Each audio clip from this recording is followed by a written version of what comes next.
Hey, in this part, we are going to take a look at functions in PHP, which are one of the most powerful tools in PHP programming because they allow you to organize your code, make it reusable, and make your programs cleaner and easier to maintain. So in this part, we will cover what are functions and their importance, and how to create and call functions. Also, how function parameters and return values can be used, and we shall also take a look at built-in PHP functions, and you need to be aware of that. After this part, you will be able to write your own custom functions and fully leverage PHP's built-in functionality. Okay, so let us take a look at what are functions. So a function is a block of code that performs a specific task. So instead of writing the same code over and over again, you can define a function once and then call it whenever you need it. So functions make your code modular, meaning each function can handle a specific part of your program. Okay, so PHP has many built-in functions like the string length. It is called string length in full, but it is tree length, like that. It is there. So that is a built-in function in PHP. We have also the string replace. This one, we have also the string underscore replace that one, and even the repeat, Control Z, even the repeat string. This one, let me see, string underscore get CSV.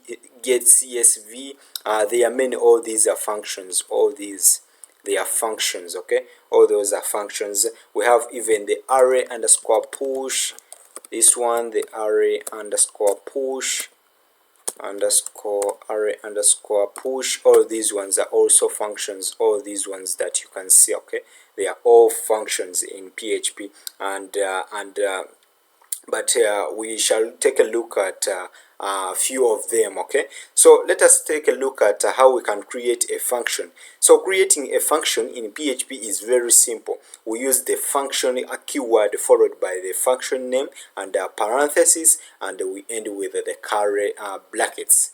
Okay, we end with the curly brackets. So let us take a look at how we can create functions in PHP. So to create a function, we say that we use the function keyword. Okay, so we use the function keyword, and then we provide the name of the function. So here we are going to provide the name, which is greet, then followed by the parentheses like this, then we end with the curly brackets. Okay, so inside the curly brackets, it's where we put all our code that we want to execute when we call this greet function. Okay, so here let us try to echo out hello, welcome to this part, okay, like that. Then we end our line like that. If we save, and then remember, if we save and as if when we save and we refresh our page here, as you can see, we get nothing. Okay, we get nothing. Why? Because we have not called our function. So we need to call this function, okay, whenever we want to use this code inside. So we call it like this. We write the name and then these parentheses, then we end our line like that with the semicolon. If we save and then we come in the browser and we refresh, as you can see here, we get our output, our message. So hello, welcome to this part. Okay, as you can see. Okay, so you should notice that the function does not run until we call it. Okay, so let us take a look at function parameters. So functions can accept parameters, which are values you pass to the function so it can use them. Okay, so let us look at them. Okay, so there is a need of providing different type of data, okay, according to the specific need. So there we use parameters. Okay, we use parameters and arguments. Arguments are the ones that we pass, the value that we pass. Okay, and parameters are the variables that hold those values that we are going to pass. Okay, so this greet function can have parameters. Okay, so here we want to greet here we should pass in the variable. Remember, to create a variable in PHP we use the $sign then the name, okay, like that. Okay, so here we have our variable, so here we pass in this is called a parameter. Okay, this is called a parameter.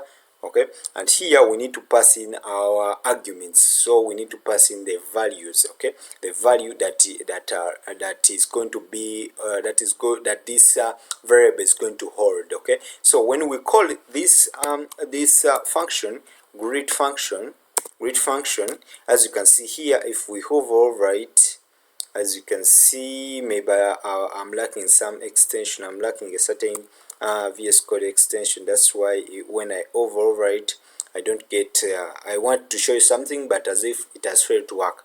But here we need to pass in some values. Okay, we need to pass in some values. So here the value, we need to pass only one value. Okay, because here we have only one parameter. Okay, so we need to pass one argument. Okay, argument is just the value, okay, that this parameter is going to hold. Okay, so here for our name we can pass in Rashid, but it should be in form of either string or numbers or floating point digits, like that, or true or false. Okay, in Boolean format. Okay, so here we're going to pass in a string Rashid, and if we come here, let us try to use our name. Okay, so let us come here and we try to use it. So let us press $sign name, but we want to greet. Okay, want to greet like this. So let us put this one inside. So hello, then the name. Okay, $sign name. Okay, our name there. Okay, so if we save and then we refresh our page, we get hello Rashid, as you can see. So we have used this value, that this argument that we have passed in the greet function. Okay, through by using this name variable. Okay, so parameters allow functions to work with different data, making them flexible and reusable. Okay, so let us look at return values. So functions can also return values using the return keyword. Okay, so for example, let us see here. So instead of echoing like this, we can just return. We can return, use the return keyword. What do we want to return? We want to return hello, then our name. Okay, $sign then the name there. Okay, we can return like that. And if we try to refresh, if we refresh here, as if we are getting nothing. Why we are getting nothing? So this one we have not returned it. Okay, we have not returned. Okay, but let us try to use another format. For example, let this one be like a number. Okay, so let us return a number like 1. Okay, so let us return this one.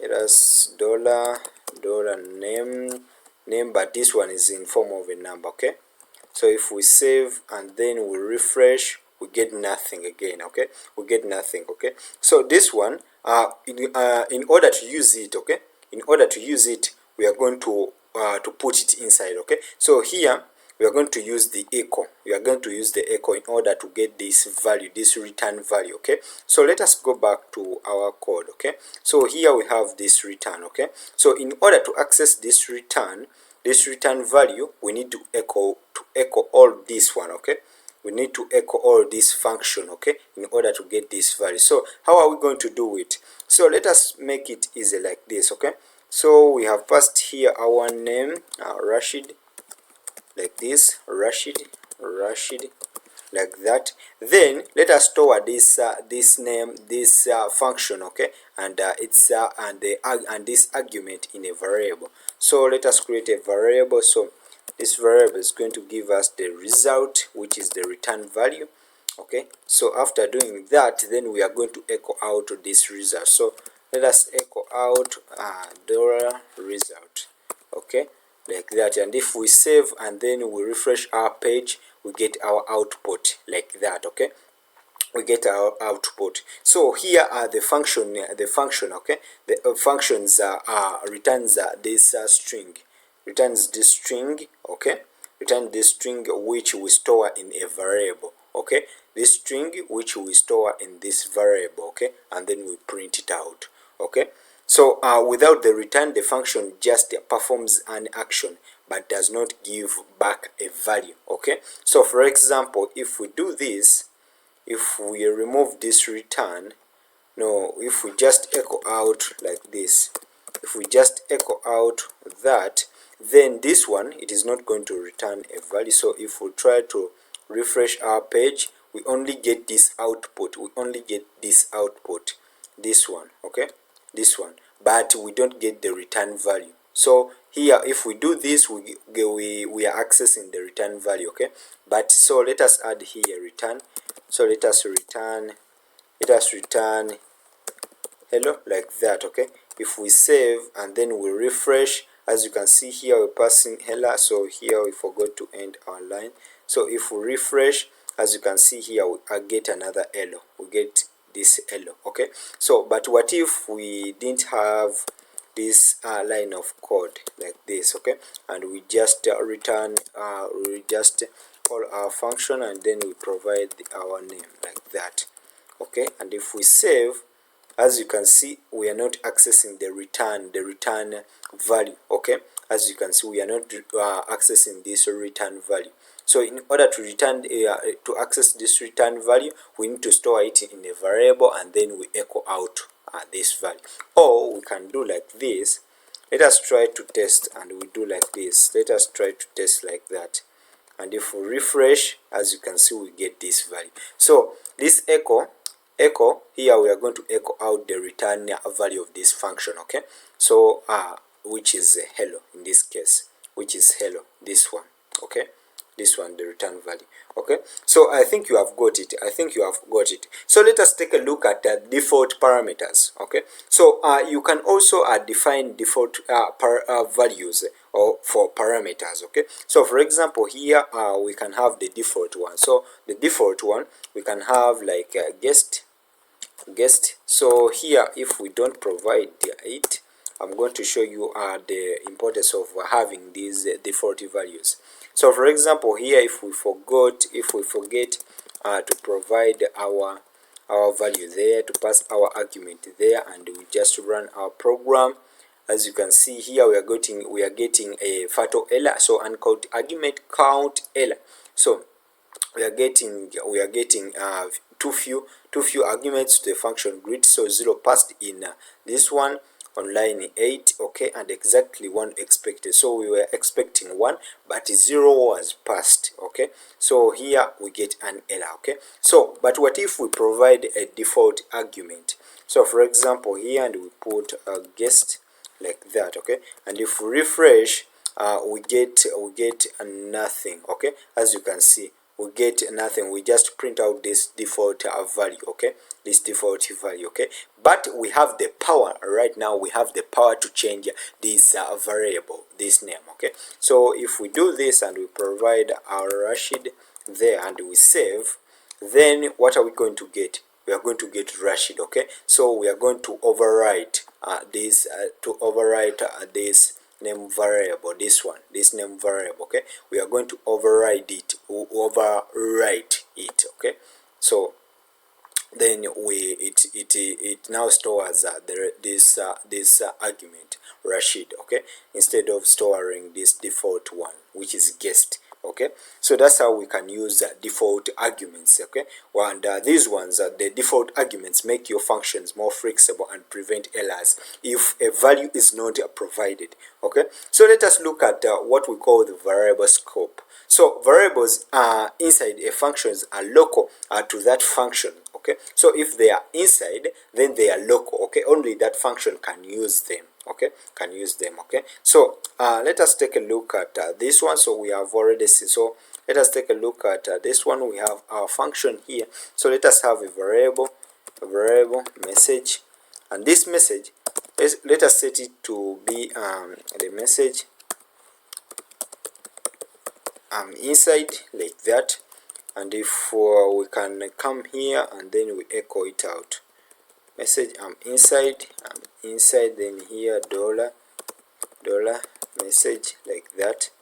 And if we save, then we'll refresh, we get I'm inside Rashid. Okay, so if you want to use a global variable inside a function, you need a global keyword. Okay, so in order to use a global variable, okay, so this function it is a private, it is local. Okay, it is local, it is private, it is only accessible by that function. Okay, so if you want to use a global variable inside the function, you need to use the global keyword. Okay, you need to have the global keyword. So for example, here if we have a function, before we use the global keyword, let me show you something. So if this variable was outside this function here, if it was outside that function and we try to access it inside this function in other programming languages like Python, JavaScript, this one may work. Let us see if it can work also in PHP.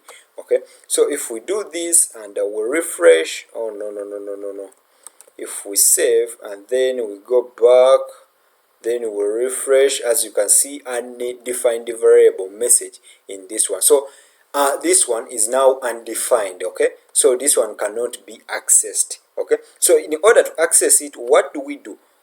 We need to use the global keyword. So we use the global here, then we define it like this, then we want to access dollar message. Okay, want to access the message, now we can use it. So if we do that and then we save our program, then we can use it.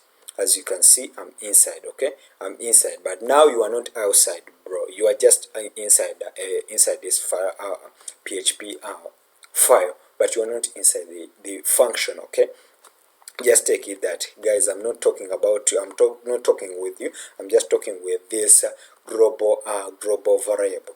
Okay, so that's how we can use a global variable. That's how we can use the global keyword, and that is about the variable scope. Okay, so we have many built-in PHP functions. Okay, apart from these ones that you are going to be creating, and these ones, they are called the user-defined variables. Okay, the user-defined functions, the one that you create yourself, they are called user-defined functions. Okay, so the ones that are built in PHP, they are called built-in PHP functions. So PHP comes with hundreds of built-in functions to perform a common tasks. Okay, tasks, guys, tasks. Okay, so some categories include the string functions, which I showed you before. Okay, like the string length, the string to upper. These ones are even self-explanatory. So let us use the string to upper. So for example, this one, let us use here the string to upper. So for example, let us use string to upper, which is this one, string to upper. Then inside here we need to provide our string. Okay, so let us provide our message there like that. If we save and then we refresh our program, as you can see, expected token. So here we have not ended off. Okay, our line. If we save again, we get this one. Okay, so this one, so string to upper, then we need, so let us store it in a variable dollar message there like that. And if we save and then we'll try to refresh, as you can see, so our new message is now in uppercase. As you can see, it is now in uppercase. We can also use other functions like the string length. So the string length, so here we can write the MSG message, then len message length. Okay, then message length, we can use the string length like that one. Then here we need to provide a string. So here let us provide a string, and if we save and then we try to echo out, let us echo out the string, the MSG length like that. But here let us break this line. So we break it like this. Okay, here this one is going to add, it is going to break a line. Okay, we can also use this break tag. Okay, that break tag like that. So if we save and then we refresh our program, so here we get a 9. Okay, so the string length, it is 9. So let us try to verify. So here a12 even this space 3, 4, 5, 6, 7, 8, 9. Okay, so the nine digits, 9 letters. Okay, so that is the string length. Okay, so that's all about functions. That's how you can create your own functions. Try to research more, try to get more, try to look for more functions in PHP. Okay, and try to use them. Okay, so you can go in the documentations, and then I'll provide even some of the functions in the description. Okay, so try to play with functions. They will help you a lot throughout your PHP programming course. Okay, and they will give you the foundation to other programming languages. Okay.